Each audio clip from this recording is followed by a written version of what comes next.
We are living in the era of Google. All the knowledge in the world is in the palm of our hand. Everything can be accessed instantly. Any doubts or questions we may have can be solved at the speed of light. It seems like the internet is the answer to all of our problems. But could this exaggerated access to information be detrimental to our evolution as human beings? Is our ability to know everything actually preventing us from knowing ourselves? What if the answer lies in what we don't know? What if ignorance is actually the highest form of knowledge? The desire to know everything has led us to create tools that will help us to obtain every possible answer. We have created language so that we can communicate and share knowledge. We have invented writing to preserve it and transmit it over time. We have created libraries, schools, universities, books, articles, YouTube videos, podcasts, everything to feed our hunger to know more. We have sought to explore every corner of the universe, both in reality and virtually. Knowledge is power, and we have wanted to possess all the power there is.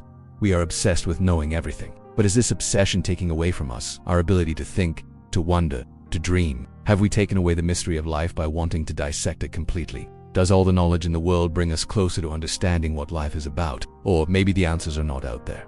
Maybe the answers are within us. We are losing our intuition and inner wisdom by trying to acquire external knowledge. We want to educate ourselves, but we lose our connection with nature, with ourselves, with our instincts. How many times have we gone through life experiences without stopping to analyze them, without trying to understand their meaning or their purpose? How often do we react impulsively, thinking only of immediate gratification, without considering the consequences? Our actions lead us to situations that we did not want, but at the same time, those situations made us who we are today. So isn't it precisely in these experiences where our true learning is hidden? In our quest to know everything, we have become slaves to technology and virtual reality. We have learned to live in a world of appearances where everything seems real, but nothing really is. How many of us spend hours and hours on social media every day, feeding our ego with likes and followers, seeking external validation, forgetting that real life is lived outside of that screen? We have allowed the virtual to invade our physical space, our relationships, our emotions. We have become addicted to the artificial intelligence of machines, when we should be developing our own inner intelligence. We live in a society that values appearance, status, material possessions. We have been conditioned to believe that the more we have, the happier we will be. We have been told that happiness is bought with money, that it is hidden behind a brand logo, that it is contained in a certain number on the scale. But how many of us have achieved all of that and still felt empty inside? True happiness cannot be acquired. It must be experienced, cultivated, lived. It is in the small things, in the details, in the people who are by our side. Ignorance is usually associated with stupidity, with a lack of culture, with naivety, with foolishness. Ignorance is seen as something negative, something to avoid at all costs. But is it really so? There is a saying that goes, ignorance is bliss. That is, sometimes it is better not to know certain things. For example, if you have a loved one who is very sick, perhaps it is better for you not to know the severity of their illness. The truth, if it is very painful, could cause us more suffering than peace. Of course, this does not mean that we should lie to ourselves and deny reality, but that we should focus on the present moment, on enjoying the time we have left with that person, on making the most of it. Ignorance can also be positive when it protects our innocence, our purity, our dreams. For example, children are naturally ignorant of the evil that exists in the world, and that is why they are so happy. They live in a world of fantasy, of imagination, where anything is possible. Of course, sooner or later they will have to face reality, but we should try to protect their innocence for as long as possible.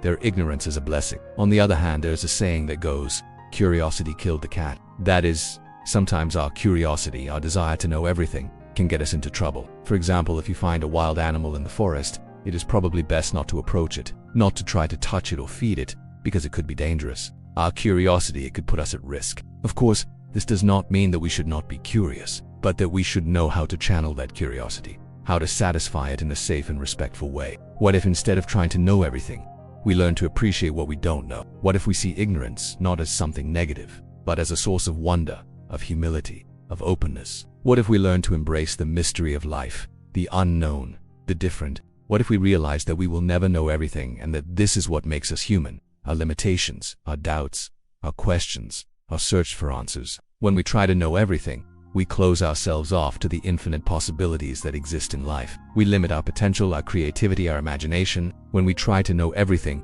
we forget to wonder, to dream, to imagine. We forget that life is a mystery that we are only here to experience, not to understand. When we try to know everything, we become rigid, closed off, intolerant. We lose our flexibility, our adaptability, our capacity for change. So what if we start seeing ignorance not as a weakness, but as a strength? What if we learn to embrace our ignorance, to use it to our advantage? What if we learned to be humble before the immensity of the universe, before the complexity of life, before the diversity of cultures and beliefs? What if we learned to accept that we do not know everything and that this is what makes us unique, special, authentic? There is a Zen Buddhist story about a master who was asked how to deal with ignorance. The master replied, "Stop pretending you know everything." In other words, the first step to dealing with ignorance is to recognize it. The first step to dealing with our weaknesses is to acknowledge them. The first step to overcoming our limitations is to accept them. The first step to dealing with ignorance is to stop pretending we know everything. We live in a world that values appearances, that rewards those who pretend to know everything, who pretend to have everything,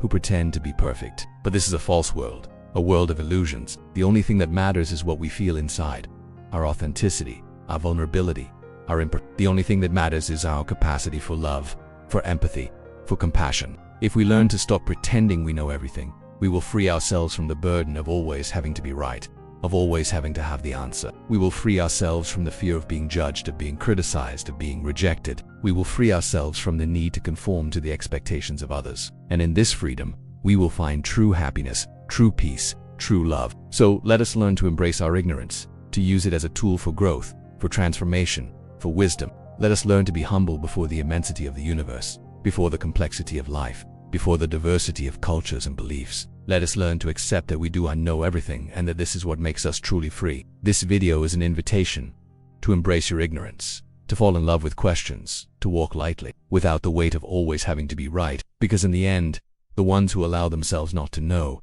just might discover everything. If you liked this video, please leave a like. Also remember to subscribe to continue learning every week. Thank you for watching and see you next time.